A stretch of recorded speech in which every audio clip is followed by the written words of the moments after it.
40 years, I'd like to call it, focused on the renewed hope agenda of President Bola Ahmed Tinubu. Incidentally, one of the things that should be a talking point in the course of this conversation is even the student loan as a piece of legislation which is now in force, and all of the issues around it. All right, how feasible is it now and in future? Because they say government is a continuum, but in most cases, whether at the federal, state, or local levels, we have not seen that really happen. Would that be the same case with the student loan Act? Well, we wait to see. In the meantime, I'm joined by a politician and a chieftain of the ruling All Progressives Congress, one who is not ashamed to identify so very passionately with President Bola Tinubu, played a pivotal role in the campaign and the efforts that made him the president in 2023. Chibuna Ubawike, it's a pleasure to always have you on the program. Thank you. I know you are very concerned about how Nigerians access the APC government. Your government, as some people call it, even though it's a government for Nigerians now. Let's talk about the renewed hope agenda from the standpoint of impact. Yes, there are people who say, well, it's too early to call results, as they say in the South, but this is virtually 10 months into the life of this administration. What are the KPIs? How do we measure progress? The government has been doing well. It has done well so far. Everybody wanted to be an immediate transformation, immediate change, but we are humans. It doesn't happen like that. It is a process. And from all that the government have done so far, they have done very, very well. The government of President Bola Ahmed Tinubu has done very, very well. I told you last time I was here that it will not be long we'll start seeing the positive impacts of his policies and programs. And the Nigerians can attest to the fact that, yes, we are seeing the positive impact.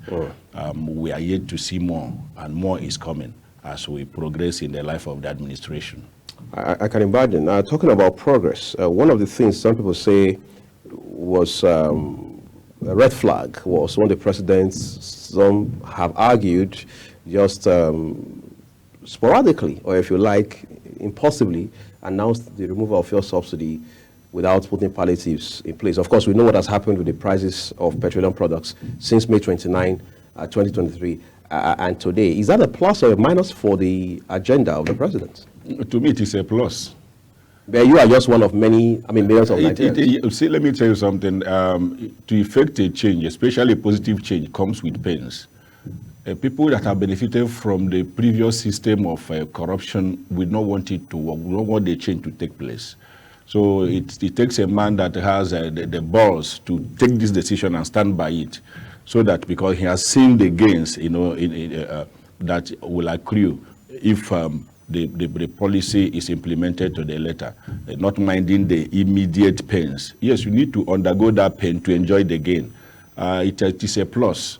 We have seen the petrol price has been undulating. Now it is coming down. People are no longer complaining. When it goes up because of economic variables or market variables, people shout, people complain.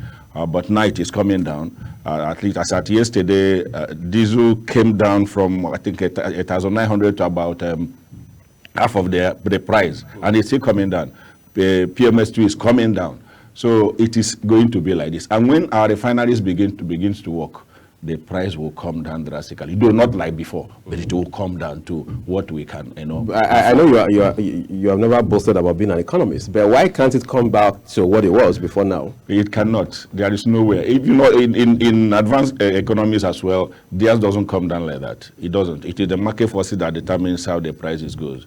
All over the world, the prices of petroleum products undulates. It goes up, it comes down, depending on the market forces. Sometime last year, just at the twilight of the fourth quarter of 2023, the federal government had told us that, look, by December, by end of the year, Port Harcourt refinery will be working, whether at maximum capacity or not, but at least it will be functional, fully functional, they said.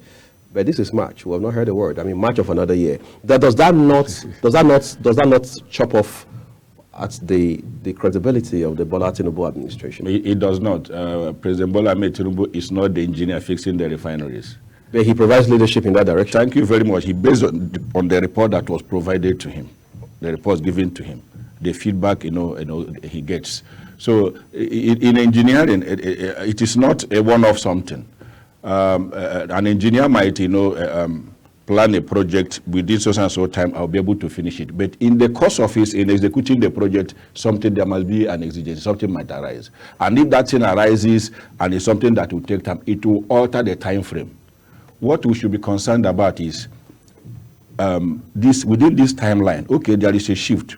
Will it take too long for it to come to materialization, or it is a short thing? I believe it is a short-term difference. Soon, the whole thing, the NPC GMD the other time came out to say it will not be long. In a few months, the refineries will be on stream, and we will enjoy the benefits of a reduced price of petroleum products when they are refined locally. Just a while ago, you and I watched as one of our correspondents did a report on the Student Loan Act, sampling the opinions of Nigerians about this piece of legislation. There have been questions around feasibility of it because it's novel as far as the Nigerian system is concerned. Yes, we've had free education this, free education that in the past, maybe in the 70s up to the 80s, maybe early 90s. But this is a whole new level in that direction. What are your thoughts about this as a Nigerian first? As a Nigerian, it is a welcome development. I should commend those who initiated the bill in the first process for a student loan, to come to be operational in Nigeria. I should commend them, and I should also commend the National Assembly for taking the bulls by the horn, considering the bill and passing it. I should also commend the outgone President Buhari for assenting to the bill. Now, they are in the trying to implement the act as it has become. There were bottlenecks that was noticed that will impede the successful implementation of the student loan scheme. So that was why Mr. President, because he is desirous to ensure that this policy goes on stream immediately. So he has to send the bill back, the act back, an amendment proposal to the Senate and the National Assembly for them to consider it and make amendments for there to be an unimpeded implementation of the act. It is a novel thing, like you said, and I wholeheartedly support it, and I am confident by His grace it shall be successful. It has succeeded in some other countries, it will succeed in Nigeria. And with President Bola Ahmed Tinubu being the man at the saddle that is to implement it now, he's very passionate about education. He will do his best to ensure that the student loan scheme is a success in Nigeria. Just yesterday, as part of activities during the Federal Executive Council meeting, the President made a couple of, FEC made a couple of approvals. One of them is where President Bola Tinubu himself signed off approved the Infrastructure Development Fund, which some people say is a step in the right direction. He says the idea is ultimately to help close the infrastructure gap or deficit in this country, funding gap, which means Nigeria has to raise at least $25 billion every other year up until 2040 to be able to close that gap. This was an idea that started in 2016. Between 2016 and when he took over, talking about President Tinubu last year, we're not so sure how much of progress we had made in that direction. But now, $25 billion for a country that is already dealing with so much of pressure on many other fronts, is that realistic? It is realistic and it is realizable. All you need to do is to fashion out programs that will create an avenue for those funds to come in. You put up policies, PPP Arrangement, and others to ensure that our infrastructural deficit is taken care of, and then the funding for the infrastructure to close the deficit gap is sourced. Government cannot do it, or that is why government chooses to partner with the private sector, and that gave rise to the PPP Arrangement, public-private partnership. So there are a lot of funds in the hands of the private sector, and what government needs to do to ensure that its infrastructural programs are carried out and executed as planned is to partner with the private sector, get the needed funds, give them, like we saw in the last administration, tax credit scheme to the private sector, and they came in to assist in providing infrastructure, especially roads. I live in Lagos. I know of the Oworoshoki-Apapa Expressway. It's being handled by Dangote, on tax credit scheme and go and see the kind of work, the quality work that was done on that road. If it was left in the hands of government alone, government might not provide that, quantum of fund to carry out that, solid project. All other places in Nigeria too, such tax credit scheme projects are going on. So government, it is realizable, $25 billion, it's realizable when the right policies are put in place. And our president, now our current president, has the political will and is determined to make a difference. That's why his government is a renewed hope government. So to renew our hope, he's doing things the way they should be so that Nigerians will feel the positive impact of democratic governance. That's interesting because, naturally when you look at it, renewed hope, it sounds beautiful, at least in theory, but how do we pacify Nigerians? How do we persuade Nigerians who say, no matter what the president does, no matter what the APC-led federal government does, until it puts food of the everyday Nigerian, it has little or no value. What do we explain in light of that? Like I said, change comes with difficulties. With pain. With pain. You cannot be, if someone is known to be sleeping with one side, all over, always really sleeping one side, and you want him to be turning to the other side, he might not find it easy. And if someone knows this is what he does, the same thing, this same way, and you want him to do it the other way, the person will not find it easy. But if the person chooses to, okay, let me adjust and see how it is, it will affect him a bit. But when he sees the positive gain of the adjustment, he will relax and will be happy and will thank you later for making such a recommendation or suggestion. So what does this imply?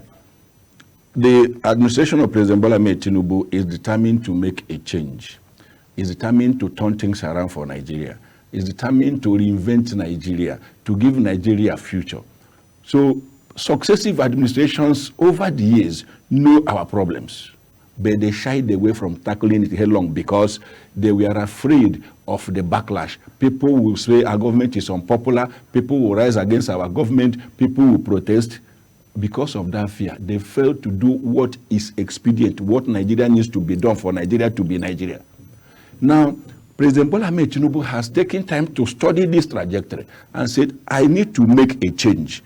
Yes, I will take these decisions. These policies will be implemented. It will come with pain, but we are going to enjoy it later.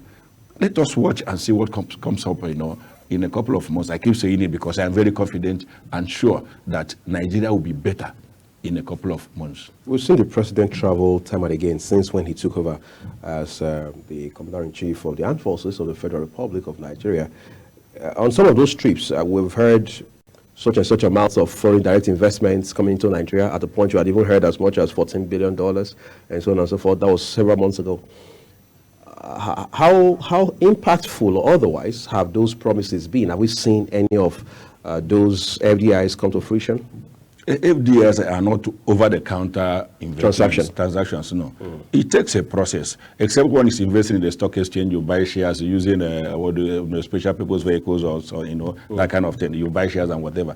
But if you are coming to set up industries, you are coming to invest in infrastructure, there are processes. MOUs are signed there. Then the agencies of government here that are to ensure the implementation of those MOUs so that the investment will thrive and the government, Nigerians will benefit and the investor will benefit. We'll sit down with investors. There are other agreements. If there are ones that need to, amendments of the laws to allow the investment to go on, there will be, such things will be taken care of. It is not a one-off thing. But definitely it will come. And when those gray areas, the legal areas are taken care of, the bottlenecks are cleared, and the person comes, when they start off, it is progress all over. Just they start and they keep moving. And we'll start seeing the effect. It is a process. It is not a one-off thing. It is not an over-the-counter something. So let us watch, wait a bit and see how it happens. Some investments, let me just say, some investments might take a year or two for it to materialize. Because there are things that need to be put in place. There are processes and procedures that need to be put in place for, the actual solid, or what we call it, the infrastructure to take place. Let's talk about anti-corruption war. Now, war, a word we want to use advisedly. But then we've seen this government talk about, rail against corruption. As a matter of fact, former Minister of Disaster Management and Humanitarian Affairs, Betta Edu had been suspended from office, even though we understand that that office is still left vacant. Walk us through the implication of that, because one would have thought by now one of two things ought to have happened. Either she has now been, as it were, summarily removed from office, maybe by way of sack or something, and then there's a replacement announced. Or we hear that, well, prosecution-wise, this is how far we've gone. Of course, you can't speak to prosecution because you have no idea, I mean, not much of knowledge of what the FCC and other anti-graft agencies are doing in that light. But there must be some ramifications as to the fact that there's been a lacuna in that ministry. If you remember, when she was suspended, some of the programs of the ministry through NSIPA, National Social Investment Program Agency, were taken to the Ministry of Finance to handle. While others were suspended. Thank you. So there is no lacuna. Investigation is still going on. EFCC have come out to say that they are still investigating. One thing leads to another, one thing leads to another. In investigation, when you start with this one, there will be a lead to this, there will be a lead to that, that kind of thing. If it is an individual thing, this is a particular person you are investigating, no other party is involved, it's a different thing. But parties are involved. One thing led to the other, one thing led to the other. So they will make sure they conclude the investigation, cross the T's and dot the I's, so that there will not be any loophole in case of prosecution. Because in most cases, we see that the anti-corruption agencies will go to court, and because the investigations were not diligently carried out, there is always a lacuna, and the defense counsels capitalize on that to set those people free. So I believe the present crop of those at the helm of affairs of our anti-corruption agencies are doing their best to ensure that appropriate T's are crossed and I's are dotted, so that there will not be any loophole should there be need for prosecution. So when they finish their investigation, they will let Nigerians know. When at some point the issue of insecurity came to a head in this country, in the immediate past administration, some people had said it was a Buhari problem, quote unquote. But today, that hasn't abated just yet. I mean, you and I are aware of the 137 people that were said to have been kidnapped from Kaduna and eventually freed in Zamfara, a neighboring state within the same northwest region. As of today, we understand yesterday 131 of them had visited the governor of Kaduna State, Ubasani. 6 of them hospitalized for obvious reasons. The teacher that was also kidnapped alongside her died from what news says is protracted kidney problem. But again, that's just one of several instances. It's either in Zamfara or it's in Kaduna. If it's not in, who knows, maybe Katsina, or it's somewhere within the northeast, Borno, Yobe, Adamawa, and so on and so forth. It appears this administration has done next to nothing to tackle these challenges. That is not true. That absolutely not true. This security problem, people started it. And why it has, continued till this period is because people are benefiting from it. There are those sponsoring it. There is sabotage, both from within the security agencies and from the populace. You cannot, like me, I some time ago, I told you of the one that happened in my place. I said we should stop using the word unknown gunmen. They are known people. Like the one that happened in my place, our boys from my clan, we know them, and we moved against them. But their sponsors were still fighting back, people from our clan as well. So the insecurity problem in Nigeria has continued unabated because people are benefiting from it. There is complicity of both those that are saddled with the responsibility of stopping this security and those, the populace that, because those people live with them, they know them. They know where they are. Give information to the appropriate quarters. But unfortunate thing is that from among the forces that are supposed to fight them, are also complicit. Some of them are complicit. There are unscrupulous elements among them. I was watching a video this morning.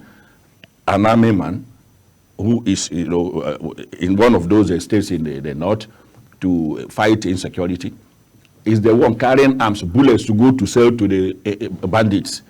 His fellow military men caught him, searched him. If you see the bullets, I was watching it this morning. So these are the kind of things. If there is no sabotage from within, among the security forces, and from within the populace, this thing would have been finished, they would have concluded everything about the banditry and the terrorism we are experiencing in Nigeria. But because people are complicit in it, people are benefiting from it, it is now an enterprise, it becomes difficult to stop. Is that the government's excuse?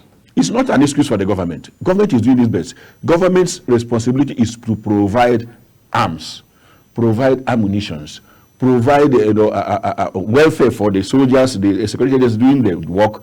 It is the responsibility of the agencies as well to provide intelligence and to work on intelligence. Government will not come, President Bola Tinubu cannot go to the war front. What are the service chiefs doing? And the service chief cannot go to the war front to begin to fight. He has his men. So it is a kind of a shared responsibility.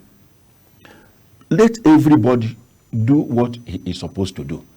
I do my own, you do your own, everybody do, and they will get the problem solved. But if I'm doing my own, you are doing your own, the third person is not doing his own, sabotaging my effort, it will not work. That is the situation we are in. So let us be patriotic enough to work together to ensure that we end this insecurity, this insurgency, banditry, and terrorism we are experiencing. It's all over Nigeria now, both in the northeast, northwest, north central, southeast. It's only the southwest that is quite a bit peaceful. South, we saw what happened last week or thereabout.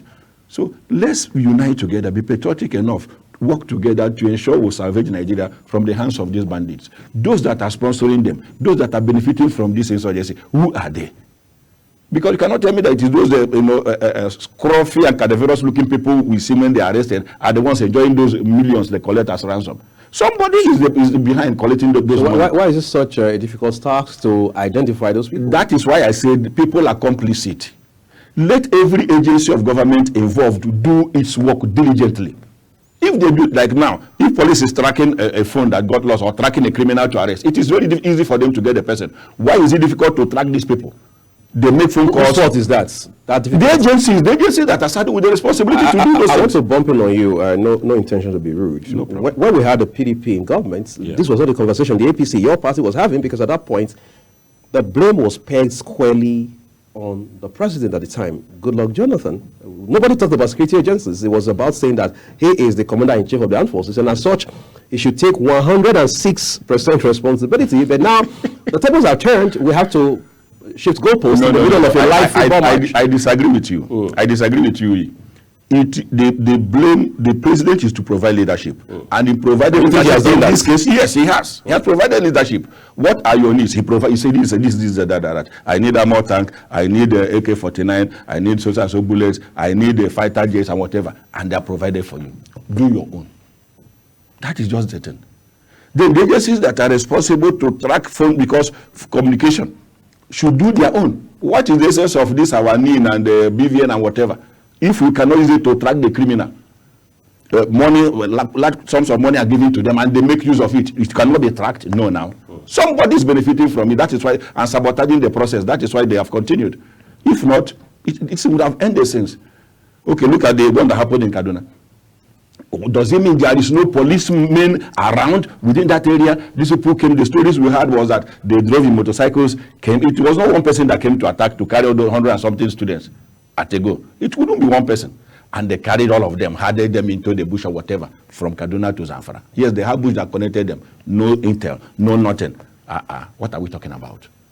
Now that you mentioned Kaduna, I think it's an opportunity to stretch this narrative a bit further, because the conversation around whether or not ransom should be paid in cases like this is back to the table, this time a bit more vehement than before. In fact, so fierce it has become that even the Kaduna State Governor himself, talking about Obasani, has come out to say, look, it is secondary whether ransom was paid or not. The important thing is these children have been released. I mean, their release has been secured. Let's move on with our lives and so on and so forth. Does that bring closure to the issue of kidnapping, which has become an enterprise, to use your word?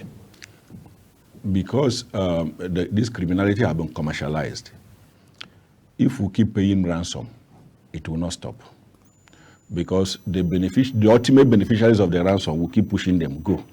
Because in crime, especially violent crimes, like kidnapping, armed robbery, and whatever, there's always a sponsor who is the ultimate beneficiary of the booty. But when they are no longer benefiting from that, ransom are not paid, the crime will stop. What is one way that we can stop that? One, let the security agencies do what they're supposed to do. Do their work. Gather intel. Let me give you an instance. If the security agencies are looking for someone to arrest within a locality, most of them will disguise. If you threat the community, like common men, if you tell the community, gather the needed intel. Tomorrow you see them at the person's doorpost. They arrest the person. You begin to wonder, how did they manage to locate that this person is here? Let them, invest more in intel gathering and make use of appropriate, intelligence. Number two, the communities around should be able to liaise with the security agencies. They know those criminals. They live amongst them. There is a fear that if I tell the security, because there's a lack of trust, if I tell them that, they will now tell the bandits that I am the one that report and they'll come after me. We have seen cases like that happen, and we have read about it as well. Let there be that mutual trust. If all hands are on deck, everybody work together. I am telling you, this thing will stop. Those people live with amongst the commoners in the community. They know them. It is easy to track them. Even in the bushes where they are, they know them. I believe our fighter jets or whatever are equipped with silent or cameras and whatever to pick images. Let them deploy them properly to locate where, even at night, where those people are. Get rid of them. I'd like to say a big thank you to you for coming on the program. Chibuna Obawike, APC Chief. Okay, yes, Chief, we need to add Chief to that. But we appreciate your time and the expertise that you bring on our conversations. We don't take it for granted. We hope you enjoy the rest of your day. Thank you. We're taking a quick break. Quinn and I will be back here to wrap it all off in a minute. Just stay with us.